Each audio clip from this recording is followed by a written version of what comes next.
Good afternoon students. तो ये आपकी जो मैंने चैप्टर स्टार्ट किया था शेयर कैपिटल यानी कि अंश पूंजी, तो उसमें एक सेक्शन है कंपनी का। ठीक है, तो मैं आज आपको कंपनी का वर्गीकरण या कंपनी के क्लासिफिकेशन या प्रकार टाइप आप जो भी कह सकते हैं वो बता रहा हूँ। ठीक है, तो देखिए मैंने ये हाईलाइटेड पोर्शन किया हुआ है। इसमें क्या है, कंपनियाँ कितने टाइप की होती हैं, किस किस प्रकार से, वो बताया गया है। पहला है समामेलन के आधार पर, दूसरा है आपका लायबिलिटी के आधार पर यानी दायित्व के आधार पर, तीसरा है स्वामित्व के आधार पर यानी ओनरशिप के बेस पर, दूसरा है नेशनलाइज्ड बेस पे या आपका राष्ट्रीयता के बेस पे, फिर है अंशों की हस्तांतरणिता या ट्रांसफरेशन ऑफ शेयर्स के आधार पर। ठीक है, उसके बाद है अदर कंपनीज।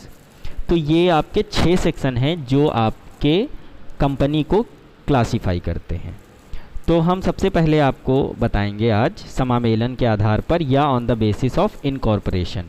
तो इनकॉर्पोरेशन में 3 भागों में इसको बांटा गया है। पहली होती है चार्टर्ड कंपनी। तो चार्टर्ड कंपनी कौन होती है, जब किसी कंपनी की स्थापना शाही आदेश अथवा राज्य आज्ञा पत्र के द्वारा होती है, उसको हम चार्टर्ड कंपनी या राज्य आज्ञा पत्र द्वारा समामेलित कंपनी कहते हैं। इन कंपनियों का मुख्य उदाहरण है East India Company 1600, Bank of England 1664, Hudson Bay Company 1970 आदि। ये सारी कंपनियां जो हैं वो चार्टर्ड कंपनियां थी। उसके बाद आपका आता है वैधानिक कंपनी। वैधानिक कंपनियां कौन सी होती हैं, या लीगल कंपनीज, ऐसी कंपनियां जिनकी स्थापना संसद व विधान सभा के विशेष अधिनियम के द्वारा की जाती है, यानी एक स्पेशल कॉन्स्टिट्यूशन और स्पेशल जो आपका कह लीजिए विधेयक होता है उसके हिसाब से होती हैं। ठीक है, तो इसकी विशेषता क्या है, इनकी स्थापना राष्ट्रीय महत्व के कार्य के लिए की जाती है, यानी नेशनल वेलफेयर के लिए इनको एस्टेब्लिश किया जाता है। ठीक है, और इनके अधिनियम के प्रावधानों के अनुसार कार्य करना, इनके अंतर्गत स्थापना की जाती है, यानी जो अधिनियम या जो आपकी डील बनाई जाती है उसके हिसाब से ही इसको कार्य करना होता है। ठीक है, इन्हें कुछ विशेष सुविधाएं और अधिकार मिलते हैं जो अदर कंपनी को नहीं मिलते हैं, यानी ये विशेष सुविधाएं और विशेष अधिकार इनको होते हैं। सभी वैधानिक कंपनियां सीमित दायित्व वाली होती हैं, यानी इनकी जो लायबिलिटी होती है वो लिमिटेड होती है।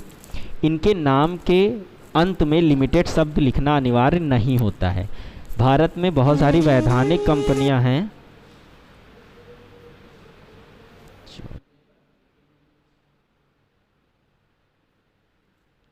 जी हाँ, तो इसके आगे आपको मैंने अभी जो बताया था कि भारत में अनेक वैधानिक कंपनियां स्थापित की गई हैं, जैसे reserve bank of India, state bank of India, भारतीय औद्योगिक वित्त निगम, भारतीय जीवन बीमा निगम, यूनिट ट्रस्ट ऑफ इंडिया, औद्योगिक विकास बैंक या इंडियन इंडस्ट्रियल डेवलपमेंट बैंक। ये सारी बैंकें जो हैं भारत में वैधानिक कंपनियां हैं, इनको संसद में एक विशेष अधिनियम से पारित किया गया है। ठीक है, उसके बाद आती हैं समामेलित या पंजीकृत कंपनियां।